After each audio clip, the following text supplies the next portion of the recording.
নাবালিকা কিশোরীকে নেশা করিয়ে যৌন হেনস্থার অভিযোগ তার বাবার বিরুদ্ধে। বিহারের বড়িয়া জেলায় বাবা এরশাদ সিদ্দিকীর সঙ্গে থাকতেন ওই কিশোরী। তার অভিযোগ, বিগত 2 বছর যাবৎ তার বাবা এরশাদ সিদ্দিকী নেশাগ্রস্ত অবস্থায় তার সহপাঠীদের নিয়ে তার মেয়েকে বিভিন্ন ওষুধ খাইয়ে বেহুশ করে একাধিক জন একসঙ্গে সহবাস করতেন। এছাড়াও নির্যাতিতার অভিযোগ, তার পিতা এরশাদ তাকে মারধর করতেন।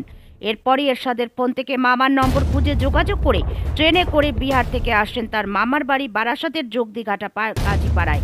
গোটা ঘটনা খুলে বলার পর বুধবার বারাসাত থানায় লিখিত অভিযোগ দায়ের করে নির্যাতিতা নাবালিকা কিশোরী সহ তার পরিবার। পাশাপাশি এরশাদের বিরুদ্ধে নির্যাতিতার মায়ের অভিযোগ, মেয়েকে ফেরত পাওয়ার জন্য তাকে খুনের হুমকি দিচ্ছেন এরশাদ এবং নির্যাতিতার মা যেখানে কাজ করেন সেখানে গিয়েও চরম বিশৃঙ্খলা সহ গায়ে হাত দিয়েছে এরশাদ, যার কারণে তার কাজ চলে গিয়েছে বলে অভিযোগ। নির্যাতিতার মা আশঙ্কা করছে এর আগেও এরশাদ ভিন রাজ্যের দূর দূরান্তে বহু নারীকে পাচার করেছে এবং প্রশাসন যদি এর বিরুদ্ধে কোনো পদক্ষেপ না নেয় তাহলে তার নিজের মেয়েকেও ফিরিয়ে নিয়ে গিয়ে পাচার করে দেবে Ershad Siddiqui. Bureau report news 24 Bangla live. मेरे साथ हुआ था, हम अपने अब्बू मेरे हॉस्टल में डाले थे, ठीक, मेरे हॉस्टल में डाले थे, वहाँ पे खाते थे, पढ़ते थे, लिखते थे, वहाँ से निकाल कर लाए घर पे, तो मेरे को काम करवाने लगे। हाँ, घर के काम करके आते थे हम घर पे, तो नशा का जो दवाई होता है वही मिला के मेरे को खिला दिए, ठीक, खिला के और सुला देते थे, गलत काम मेरे से करवाते थे, हमको मारते थे मेरे अब्बू। कौन आपके साथ गलत कर रहा था? और ये जानते नहीं, हम तो नशा में रहते हैं। आपको कौन खिला था? मेरे अब्बू खिला देते तो हमको नहीं मालूम था कि हमको नशा किसमें दवाई। हाँ, एरशाद सिद्दीकी। कितना टाइम से ये हो रहा है आपके साथ? ये हो गया 2 साल हो गया है। 2 साल से? उसके बाद आप किसको बोला ये घटना?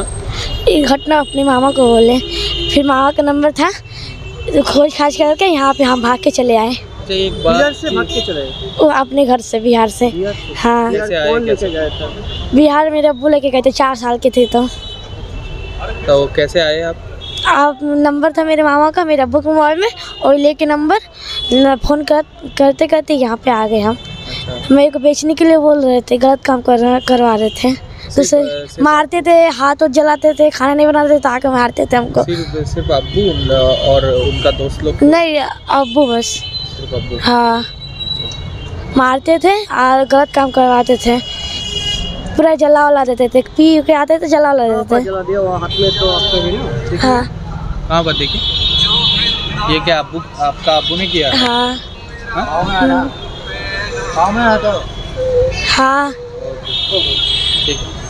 আমার মেয়েকে অত্যাচার করে আমার স্বামী, ওকে নেশার ওষুধ খাবিয়ে ওকে দিয়ে অত্যাচার করায় লোকদেরকে দিয়ে, আর আমাকে মার্ডারের ধমকি দিচ্ছে, আমাকে লোক দ্বারায় মার্ডার করাবে, মুখে অ্যাসিড মারবে, আমাকে কাজে যেতে দিচ্ছে না, সব সময় আমার পেছনে লেগে রয়েছে, আমাকে ব্ল্যাকমেল করে, সারাদিকে লোক লাগিয়ে রেখে দিয়েছে আমাকে মার্ডার করবে বলে। স্বামী কোথায় থাকে? স্বামী হাওড়ায়, যেখান দিয়ে বাইরে ট্রেন যায় ওখানেই থাকে। ও হিরোইন খায়, সারা পাতা খদ্দের সাথে মেশে, আর ওইসব করে বেড়াচ্ছে, মেয়ে পাচার করে, আর মেয়েদের সাথে অত্যাচার করে তাদেরকে বিক্রি করে দেয়। আপনি এখানে কোথায় থাকেন? আমার কাজীপাড়ায় বাড়ি। আপনার যে মেয়েকে কি করেছে? আমার মেয়েকে ও নেশার ওষুধ খাইয়ে বন্ধু বান্ধবদের নিয়ে খারাপ কাজ করাতো, আর ও খারাপ কাজ করতো ওর সাথে। ও পালিয়ে চলে এসছে আমার মেয়ে আমার কাছে। বিহারে ছিল ওর বাপের কাছে, আমি বিশ্বাস করে বাবার কাছে রেখে দিয়েছিলাম, ওর সাথে ওরকম করতো বলে, কানতো বলে ও পালিয়ে, ওর মামার নাম্বার ছিল, যোগাযোগ করে পালিয়ে চলে এসছে। এই 1-2 সপ্তাহ হচ্ছে। তারপর কি জানি মেয়ে এসে কি বললো? মেয়ে এখন বললো ভয়তে, ওর বাবা বলছে মেয়েকে আমাকে দে, আমার মেয়েকে আমাকে দে, 2টো মেয়ে ওর বলছে আমার মেয়েকে আমাকে দে, আমি নিয়ে যাব বাড়িতে। আমার মেয়ে বলছে মা আমি যাবো না, আমাকে বিক্রি করে দেবে নিয়ে গেলে পরে, ও আবার আমাকে দিয়ে খারাপ কাজ করবে, ও নিজে বলছে এইসব। আমি চাইছি যে আমাকে কাজ বাজ করতে দিচ্ছে না, সব সময় আমার পেছনে লোক লাগিয়ে রেখে দিয়েছে, আমার কখনো মেরে ফেলবে, তাহলে আমার বাচ্চাগুলো তো রাস্তায় চলে আসবে, আমার বাচ্চাগুলো কি খাবে বলুন? এখন কি চাইছেন? এখন ওকে ভিতরে করে দিন, ওকে একটা কোনো ব্যবস্থা করুন আপনারা। হ্যাঁ, থানায় এসেছি, হ্যাঁ লিখিতেও দিয়েছি। পুলিশ কি বললো?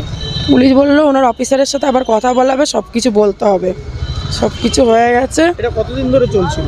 এটা তো প্রায় 12 বছর আগে বাচ্চাটাকে নিয়ে, আমি তো বাচ্চাকে নিয়ে চলে এসেছি, ও বড়টাকে নিয়ে পালিয়ে গেছিলো, কারণ বড় মেয়েও ছোটো ছিল, ছোটো মেয়েও ছোটো ছিল। বড়টাকে নিয়ে ও পালিয়েছে, ও যে লোকের বাড়ি মানে হোস্টেলে রেখে দিয়েছিল, লোকের বাড়ি কাজে ঢোকালে, এখন একটু বড় হয়ে গেছে, এখন ওকে দিয়ে ওইসব করাতে চায়। ও করবে না বলে ওকে হাত পা পুড়িয়ে দিয়েছে। ইরশাদ খান। ঠিক আছে।